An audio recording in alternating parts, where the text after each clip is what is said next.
ഇന്ന് ലീഡേഴ്സ് മോർണിംഗിൽ നമുക്ക് അതിഥി എത്തിയിരിക്കുന്നത് യൂത്ത് ലീഗിന്റെ സംസ്ഥാന അധ്യക്ഷൻ ശ്രീ പാണക്കാട് മുനവർ അലി ശിഹാബ് തങ്ങളാണ്. നമുക്ക് അദ്ദേഹത്തെ സ്നേഹത്തോടു കൂടി സ്വാഗതം ചെയ്യാം. Shri Munavar Ali Shihab Thangal, good morning. സ്വാഗതം ഹലോ മലയാളത്തിലേക്ക്. Good morning. തങ്ങളിപ്പം ഗുഡ് മോർണിംഗ്. തങ്ങളിപ്പം ഇന്ന് കുറച്ചധികം സന്തോഷമായിരിക്കും. കാരണം ഒരു 10-12 ദിവസം നീണ്ടുനിന്ന ചർച്ചയും അഭ്യൂഹങ്ങളും കൂട്ടിക്കിഴിക്കലുകളും ഒക്കെയായിരുന്നു. എല്ലാം കഴിഞ്ഞു, കേരളത്തിനൊരു മുഖ്യമന്ത്രിയായി. അതെ, തീർച്ചയായും ഒരുപാട് കാലത്തെ ഒരു 10 ദിവസം എന്നൊക്കെ പറയുന്നത് കേരളത്തിലെ വോട്ട് ചെയ്ത ജനങ്ങൾ അവർക്ക് കാത്തിരിക്കാൻ കുറച്ച് വിഷമമുണ്ടായിരുന്നു. ആ തീരുമാനം പ്രഖ്യാപിച്ചതോടുകൂടി എല്ലാവരും ഹാപ്പിയായി. ഒരു മുഖ്യമന്ത്രി കാൻഡിഡേറ്റിനെ പ്രഖ്യാപിച്ചു എന്നുള്ള ഒരു വലിയ ചാരിതാർത്ഥ്യം നമുക്കൊക്കെ ഉണ്ട്. ലീഗ് ആഗ്രഹിച്ചതാണ് വി ഡി സതീശൻ മുഖ്യമന്ത്രിയാകണമെന്ന് തുടക്കം മുതൽ തന്നെ. അപ്പോൾ അദ്ദേഹം മുഖ്യമന്ത്രി ആവുമ്പോൾ ഈ ഒരു ഘട്ടത്തിൽ സന്തോഷം ഇരട്ടിയായിരിക്കുമല്ലോ അല്ലേ? അല്ല, അങ്ങനെയല്ല.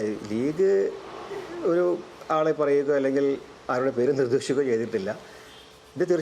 ഇത് കൃത്യമായ രീതിയിൽ കോൺഗ്രസ് ഹൈക്കമാൻഡ് വളരെ കൃത്യമായ രീതിയിൽ അനലൈസ് ചെയ്തുകൊണ്ട് ഇവിടെ വന്ന് നിരീക്ഷകർ ഇവിടെ വന്നു, ഓരോരുത്തരെയും കണ്ടു, നേതാക്കളെ കണ്ടു, തിരിച്ചു പോയി റിപ്പോർട്ട് സമർപ്പിച്ചു, ഇവിടുന്ന് കേരളത്തിലെ നേതാക്കളെ വിളിപ്പിച്ചു.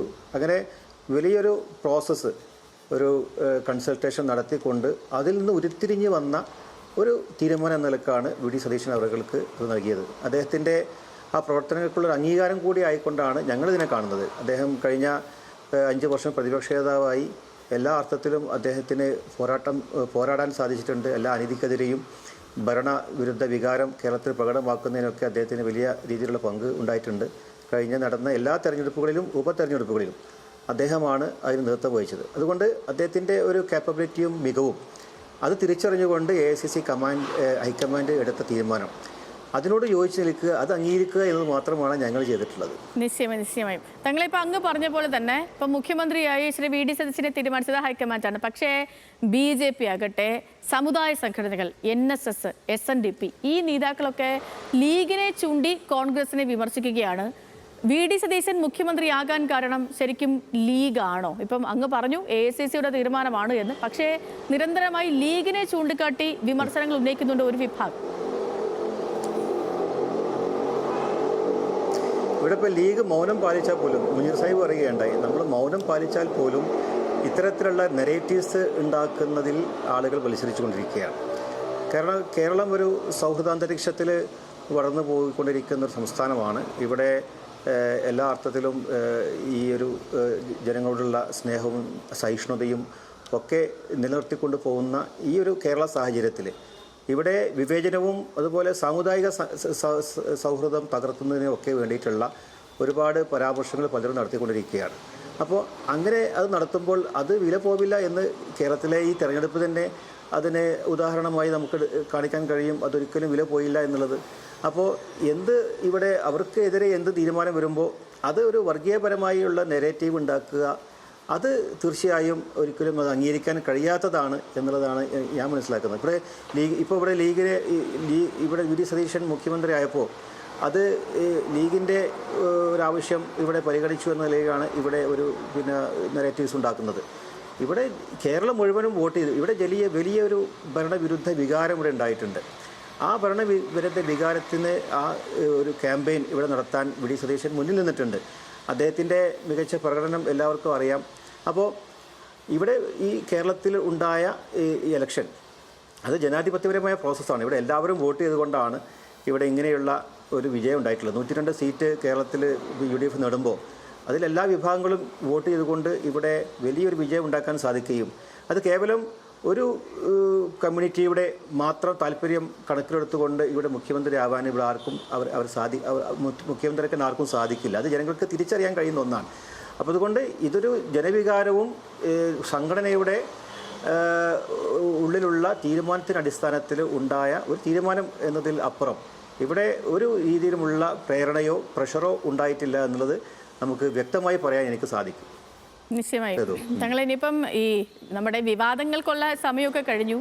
അപ്പോൾ ഇനിയിപ്പോൾ നമുക്ക് വിവാദങ്ങളിലേക്ക് പോകണ്ട, മന്ത്രിസഭ രൂപീകരണ കാര്യങ്ങളൊക്കെയാണ്. ഇപ്പം 2011 തുടക്കത്തിൽ കിട്ടിയില്ലെങ്കിലും അവസാനം 5 മന്ത്രിസ്ഥാനം ലീഗിലേക്ക് എത്തുന്നുണ്ടായിരുന്നു. ഇതിൽ 5ാമത്തെ മന്ത്രിസ്ഥാനം വലിയ വിവാദമൊക്കെ ആവുകയും ചെയ്തു അക്കാലത്ത്. ഇത്തവണയും ലീഗിന് 5 മന്ത്രിസ്ഥാനം ഉറപ്പ് കിട്ടിയിട്ടുണ്ടോ?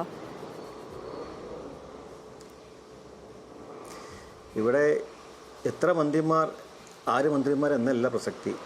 ഇവിടെ ഏറ്റവും നല്ല ഭരണം കാഴ്ചവെക്കുക എന്നുള്ളതാണ്. അപ്പോൾ UDF ഒരു തുറഞ്ഞ ഇന്ന് UDF യോഗമുണ്ട്. അതിൽ തുറഞ്ഞ ചർച്ചയുണ്ടാവും. അതിൽ ഒരു അമിക്കബിളായി ചർച്ച ചെയ്ത അടിസ്ഥാനത്തിൽ ആർക്ക് എത്ര വേണമെന്നൊക്കെ ഒരു വളരെ ഗിവ് ആൻഡ് ടേക്ക് എന്ന നിലയ്ക്ക് മ്യൂച്വൽ അണ്ടർസ്റ്റാൻഡിങ്ങോട് കൂടിയിട്ടുള്ള ഒരു തീരുമാനമായിരിക്കും ഇതിലുണ്ടാവുക. അതിൽ ഇങ്ങനെ ഇത്ര സീറ്റിന് വേണ്ടി കടുംപിടുത്തം പിടിക്കുക അതൊന്നും ലീഗിൻ്റെ പാരമ്പര്യമല്ല. ഇത് നമുക്ക് അർഹമായ രീതിയിലുള്ള അംഗീകാരങ്ങൾ അത് UDF ചർച്ച ചെയ്തതിന് ശേഷം അത് കിട്ടും എന്നുള്ള ഒരു പ്രതീക്ഷയിലാണ് ഞങ്ങളുള്ളത്. ഈ ഉപമുഖ്യമന്ത്രി സ്ഥാനം അതൊക്കെ ആവശ്യപ്പെടുന്നുള്ള രീതിയിൽ നേരത്തെ ചർച്ചകളൊക്കെ ഉണ്ടായിരുന്നു. ഇനിയിപ്പം അതിന് സാധ്യതയോ ചർച്ചകളോ എന്തെങ്കിലും ഉണ്ടാകാൻ ഇടയുണ്ടോ? ഇല്ല, ലീഡർഷിപ്പ് അതുമായുള്ള ചർച്ചകൾ നടത്തിയില്ല, അതിനൊരു പ്രാധാന്യം കൊടുത്തിട്ടില്ല. ഇപ്പോൾ ഒരു മുഖ്യമന്ത്രി ഉണ്ടായി, ബാക്കിയുള്ള മന്ത്രിമാരൊക്കെ മികച്ച രീതിയിലുള്ള പ്രകടനം നടത്താൻ കഴിയുന്ന മികച്ച പ്രതിഭകളെ തിരഞ്ഞെടുക്കുക എന്നുള്ളതാണ്. അതിൽ ഒരു ഉപമുഖ്യമന്ത്രി സ്ഥാനം ചോദിച്ചുകൊണ്ട് പ്രഷർ ചെയ്യുക എന്നുള്ളത് ഞങ്ങളുടെ ഒരു പാരമ്പര്യമില്ല. നേരത്തെ ഞങ്ങൾക്ക് അർഹമായ പ്രാതിനിധ്യം ഉപമുഖ്യമന്ത്രി സ്ഥാനങ്ങൾ നേരത്തെ കിട്ടിയിരുന്നു. അപ്പോൾ ഞാൻ നേരത്തെ സൂചിപ്പിച്ചിട്ടുണ്ട്, അത് ഞങ്ങൾക്ക് അർഹതയുണ്ട്. പക്ഷേ അതിനുവേണ്ടി ഞങ്ങൾ അവരോട് ക്ലെയിം ചെയ്യുകയോ ഒരു നെഗോഷിയേറ്റ് ചെയ്യാനോ ഞങ്ങളില്ല. പക്ഷേ അതൊക്കെ ഈ ഒരു UDF യോഗത്തിൽ കൃത്യമായ രീതിയിലുള്ള അവലോകനവും തീരുമാനവും അതിലുണ്ടാവും. അതിനുശേഷം നമുക്ക് എന്താണെന്ന് കാണാൻ കഴിയും. ഓക്കെ, തങ്ങളിപ്പോൾ മനസ്സിലാക്കിയെടുത്തോളം ലീഗിനുള്ളിൽ തന്നെ മന്ത്രിമാർ ആരാകണമെന്ന കാര്യത്തിലൊക്കെ ഒരു തീരുമാനമായെന്നറിയുന്നു. ഇപ്പം വകുപ്പുകൾ മാറ്റാനൊരു സാധ്യതയുണ്ട് എന്ന രീതിയിൽ നേരത്തെ ചർച്ചകൾ വന്നു. ഇപ്പോൾ സാധാരണ UDF മന്ത്രിസഭ വരുമ്പോൾ വിദ്യാഭ്യാസ വകുപ്പ് എപ്പോഴും കൈകാര്യം ചെയ്തത് ലീഗായിരിക്കും. വിദ്യാഭ്യാസ വകുപ്പ് കോൺഗ്രസിലേക്ക് പോകാൻ ഇത്തവണ ഒരു സാധ്യതയുണ്ടെന്ന തരത്തിൽ വാർത്തകൾ, ഇതൊന്നും സ്ഥിരീകരണമല്ല, വാർത്തകളാണ് വരുന്നത്. അപ്പോൾ അങ്ങനെ എന്തെങ്കിലും കാര്യങ്ങളുണ്ടോ? അങ്ങനെ ചർച്ചകളൊക്കെ ഉണ്ടോ ശരിക്കും? ഇല്ല, അതൊക്കെ അഭ്യൂഹങ്ങൾ മാത്രമാണ്. അതുമായുള്ള ചർച്ചകളും ഒന്നും നടന്നിട്ടില്ല. ആദ്യം മുഖ്യമന്ത്രി ആരാണെന്ന് തീരുമാനിക്കുക, തീരുമാനമായി. അതിനുശേഷം ഇനി മന്ത്രിമാരാണെന്ന് തീരുമാനിക്കും. അതിനുശേഷമായിരിക്കും ആർക്ക് എന്ത് വകുപ്പ് കൊടുക്കണമെന്ന് തീരുമാനം. അതൊക്കെ നേരത്തെ സൂചിപ്പിച്ചതുപോലെ UDF വ്യക്തമായ രീതിയിൽ അവരെ വലിയ ലീഡർഷിപ്പ് അതിലുണ്ട്. അത് ഏതാണ് വകുപ്പ്, ആർക്കാണ് വേണ്ടത് എന്നതിനെക്കുറിച്ചൊക്കെയുള്ള ഒരു വിശാലമായ ചർച്ചകൾക്ക് ശേഷം അത് ആരാണെങ്കിലും അത് ഏറ്റെടുക്കുക, അവർക്ക് കൊടുക്കുക എന്നുള്ളതൊക്കെ ആ സമയത്ത് അത് നടക്കും. ഇപ്പം അതിലുള്ള ചർച്ചകൾക്ക് പ്രസക്തിയില്ല. അത് തീർത്തും അഭ്യൂഹങ്ങൾ മാത്രമാണ് എന്നുള്ളതാണ് എനിക്ക് പറയാനുള്ളത്. ശരി, വ്യക്തമാണ്. തങ്ങളെ ഇതിപ്പോൾ ഞാൻ ചോദിക്കുന്നൊരു കാര്യം, ഇപ്പം ലീഗിനെ സംബന്ധിച്ചിടത്തോളം ലീഗിന് കുറച്ചും കൂടി വിജിലൻ്റായി നിൽക്കേണ്ട ഒരു സാഹചര്യമാണോ നമ്മുടെ സംസ്ഥാനത്തിൽ? ഇത്തരം സാമുദായിക ഐക്യത്തിന് പ്രശ്നമുണ്ടാക്കുന്ന എന്ത് കാര്യം വന്നാലും അത് ലീഗിൻ്റെ തലയിലിടാൻ ഒരു ശ്രമം നടക്കുന്നുണ്ടോ, അല്ലെങ്കിൽ ഇനി നടക്കാൻ ഇടയുണ്ടോ? തീർച്ചയായും ഞങ്ങളിതിവിടെ അനുഭവിച്ചു പോകുന്നൊരു കാര്യമാണ്. നമ്മൾ എന്ത് പറഞ്ഞാലും അതിനെ വർഗീയമായി കാണുക, അതിനെ വർഗീയവൽക്കരിക്കുക എന്നുള്ളതാണ് ഇവിടെ ആളുകൾ ചെയ്യുന്നത്. പക്ഷേ ഞങ്ങൾ ചെയ്തിട്ടുള്ള കഴിഞ്ഞ കാലങ്ങളിലൊക്കെ തന്നെയും ലീഗ് നടത്തിയുള്ള പ്രവർത്തനങ്ങളും ലീഗിൻ്റെ നിലപാടും അതൊക്കെ കേരളത്തിലെ മതേതര ജനതയ്ക്ക് അവരോട് നീതി പുലർത്തുന്ന രീതിയിലുള്ള പ്രവർത്തനങ്ങളാണ്. ഞാൻ നേരത്തെ മറ്റൊരു ചാനൽ സൂചിപ്പിക്കുകയുണ്ടായി. ഇപ്പോൾ വയനാട്ടിൽ വീട് വെച്ച് കൊടുത്തപ്പോൾ അവിടെ ഒരു വീട്ടിൽ ബാങ്കുലിയും മറ്റൊരു വീട്ടിൽ ഗണപതി ഹോമവും നടത്തി കേരളത്തിന് ഏറ്റവും വലിയ മാതൃകാപരമായ ഒരു ഭവന നിർമ്മാണമാണ് ഞങ്ങൾ ചെയ്തിട്ടുള്ളത്. അതുപോലെ ഇവിടെ ഇപ്പോൾ നേരത്തെ ഞങ്ങളുടെ പിതാവുള്ള സമയത്ത് ബാബരി മസ്ജിദ് തകർക്കപ്പെട്ടപ്പോൾ ഇവിടെ ഏറ്റവും കൂടുതൽ ക്രമസമാധാനം ഉണ്ടാക്കാൻ വേണ്ടി ശ്രമിച്ച ഒരു പ്രസ്ഥാനം ഞങ്ങളുടെ പിതാവ് പ്രസിഡൻ്റായിരുന്ന മുസ്ലിം ലീഗായിരുന്നു. അന്ന് കെ കരുണാകരൻ കേരളത്തിലെ ഏറ്റവും കൂടുതൽ ക്രമസമാധാനം ഇവിടെ നടപ്പിലാക്കാൻ സാധിച്ചത് അദ്ദേഹത്തിൻ്റെ ഒരു പ്രസ്താവനയായിരുന്നു എന്നതാണ്. അപ്പോൾ ഇവിടെ ഏത് സാമൂഹ്യ സ്പർദ്ധയും അതുപോലെ വിദ്വേഷവും അതുപോലെ അങ്ങനെയുള്ള ഏത് കാര്യം വരുമ്പോൾ കലാപങ്ങൾ പൊട്ടിപ്പുറപ്പെടാൻ വേണ്ടിയുള്ള ഒരുപാട് സന്ദർഭങ്ങളുണ്ടായിരുന്നു. അവിടെയൊക്കെ പക്വമായ രീതിയിൽ ഇവിടെ സംയമനം പാലിച്ചുകൊണ്ട് എല്ലാ സമുദായത്തെയും ചേർത്ത് പിടിച്ചുകൊണ്ട് ആർക്കും ഇവിടെ പ്രകോപനമോ ആരുടെ മേൽ സ്പർദ്ധയോ ഇല്ലാത്ത രീതിയിൽ ചേർത്ത് പിടിച്ചുകൊണ്ടുള്ള രാഷ്ട്രീയമാണ് മുസ്ലിം നടത്തിയിട്ടുള്ളത്. അത് ജനങ്ങൾക്ക് വ്യക്തമാണ്. ഞങ്ങളുടെ നല്ല പ്രവർത്തനമായി മുന്നോട്ട് പോകും. ആ പ്രവർത്തനങ്ങൾ കണ്ടുകൊണ്ട് തന്നെ ഇത്രയും ഇപ്പോൾ ഏറ്റവും കൂടുതൽ സ്ട്രൈക്ക് റേറ്റ് കിട്ടിയ പാർട്ടി എന്ന് മുസ്ലിം ലീഗ് പറയപ്പെടുന്നു. അപ്പോൾ ഇത്രയും സീറ്റുകൾ നമ്മൾ നേടുമ്പോഴും അത് ജനങ്ങൾ എല്ലാ മതവിഭാഗങ്ങളും ഞങ്ങൾക്ക് അർപ്പിച്ചുള്ള വിശ്വാസമാണ്. അപ്പോൾ അതിനെ ആരുടെയും ഒരു പരാമർശം കൊണ്ട് അതിനെ ഇല്ലാതാക്കാൻ കഴിയില്ല എന്നുള്ള ഒരു വ്യക്തമായ വിശ്വാസം ഞങ്ങൾക്കുണ്ട് സേതു. ഓക്കെ, തങ്ങളെ ഇപ്പം ഈ തിരഞ്ഞെടുപ്പ് കഴിഞ്ഞ് മന്ത്രിസഭയൊക്കെ രൂപീകരിച്ചെങ്കിലും ഞാൻ ചോദിക്കുകയാണ്, അങ്ങ് ഇപ്പോഴാണല്ലോ കാണാൻ പറ്റുന്നത്, ഈ ലീഗിൻ്റെ ഇത്തവണത്തെ വിജയം അതിനെ എങ്ങനെ പാർട്ടി വിലയിരുത്തുന്നത്? ഇത് തീർച്ചയായും ലീഗിൽ ഒരു ഭരണവിരുദ്ധ വികാരം ഇവിടെയുണ്ട്. അതുപോലെ ലീഗ് എന്ന് പറയുന്ന പാർട്ടി ഇവിടെ എല്ലാവരുടെയും വിശ്വാസം അർപ്പിച്ചുകൊണ്ട് നടത്തിയിട്ടുള്ള പല പ്രവർത്തനങ്ങൾ ഒരിക്കലും ഇവിടെ രാഷ്ട്രീയ നേട്ടത്തോടു കൂടി നടത്തിയിട്ടുള്ള പ്രവർത്തനങ്ങളല്ല ഞങ്ങൾ ചെയ്തിട്ടുള്ളത്. പക്ഷേ ലീഗ് എന്ന് പറയുന്ന ലീഗിൻ്റെ ഐഡിയോളജി ഇത് എപ്പോഴും ഇവിടെ മതസൗഹാർദ്ദം കാത്തു സൂക്ഷിക്കാൻ ഇവിടെ ഞങ്ങളുടെ നേതാക്കൾ കാണിച്ചു തന്ന വഴിയിലൂടെ സഞ്ചരിച്ച് ഞങ്ങൾ പോയിട്ടുണ്ട്. അതുപോലെ ലീഗ് ഇവിടെ നടത്തിയിട്ടുള്ള വികസന പ്രവർത്തനങ്ങൾ കഴിഞ്ഞ UDF സർക്കാരിൽ ഇവിടെ ഉമ്മൻചാണ്ടി സാറുടെ കൂടെ നടത്തിയിട്ടുള്ള വിപ്ലവങ്ങൾ, ബഹുമാനപ്പെട്ട കുഞ്ഞാലിക്കുട്ടി സാഹിബ് അടക്കമുള്ള ആ മന്ത്രിമാർ കേരളത്തിൽ നൽകിയിട്ടുള്ള വികസനത്തിൻ്റെ വിത്ത് പാകിയത് അവരാണ്. അതിന് ശേഷം ഇവിടെ അവർക്ക് LDF ഉന്നയിക്കാൻ ഒന്നുമില്ല എന്നുള്ളതാണ് യാഥാർത്ഥ്യം. അപ്പോൾ ഇവിടെ ഒരു മാറ്റം വരേണ്ടതുണ്ട്. IT രംഗത്തുണ്ടാവേണ്ട മാറ്റങ്ങൾ. ഇന്ന് AI കാലഘട്ടം വരികയാണ്, ടെക്നോളജി വളരുകയാണ്. ഇവിടെ ഒരുപാട് മറ്റുള്ള സംസ്ഥാനങ്ങളൊക്കെ തന്നെയും ഒരുപാട് മുന്നേറി പോകുമ്പോൾ ഇവിടെ കേരളത്തിലെ കുട്ടികൾ ഇവിടെ മറ്റുള്ള രാജ്യങ്ങളിലേക്ക് പലായനം ചെയ്തു പോകുന്നു, മൈഗ്രേറ്റ് ചെയ്തു പോകുന്നു. നമ്മുടെ മസ്തിഷ്ക ചോർച്ച ഇവിടെ നമ്മൾ അനുഭവിച്ചു കൊണ്ടിരിക്കുകയാണ്. അപ്പോൾ അതിനൊക്കെ ഇവിടെ ഒരു മാറ്റം ഉണ്ടാവണം എന്നുള്ള യുവതലമുറയുടെയൊക്കെ ചിന്തയും ഒക്കെ ഈ UDFനും മുസ്ലിം ലീഗിനും ഒക്കെ അതിൽ വിശ്വാസം അർപ്പിച്ചുകൊണ്ട് അവർ വോട്ട് ചെയ്യുകയും അതിലൂടെ ഇവിടെ ഏറ്റവും നല്ല ഒരു പ്രകടനം കാഴ്ചവെക്കാൻ നമുക്ക് സാധിച്ചിട്ടുണ്ട്. അത് UDFൻ്റെ ഒറ്റക്കെട്ടായ വിജയം ആണ് എന്നുള്ളതാണ്. അത് മുസ്ലിം ലീഗിൻ്റെ മാത്രം വിജയമല്ല, എല്ലാവരുടെയും കൂട്ടായ്മ ഉള്ള ഒരു വിജയം കൂടിയാണ് എന്നുള്ളതാണ് എനിക്ക് പറയാനുള്ളത്.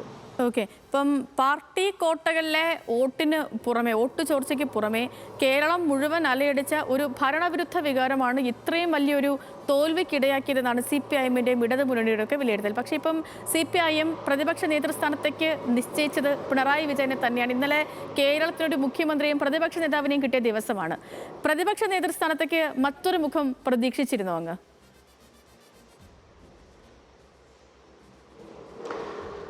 അത് സ്വാഭാവികമാണ്. അത് നമ്മളെല്ലാവരും പ്രതീക്ഷിക്കേണ്ടത്. അത് ആ പാർട്ടിയാണ് ഇവിടെ ആര് പ്രതിപക്ഷ നേതാവാക്കണം എന്നുള്ളത് തീരുമാനിക്കേണ്ടത്.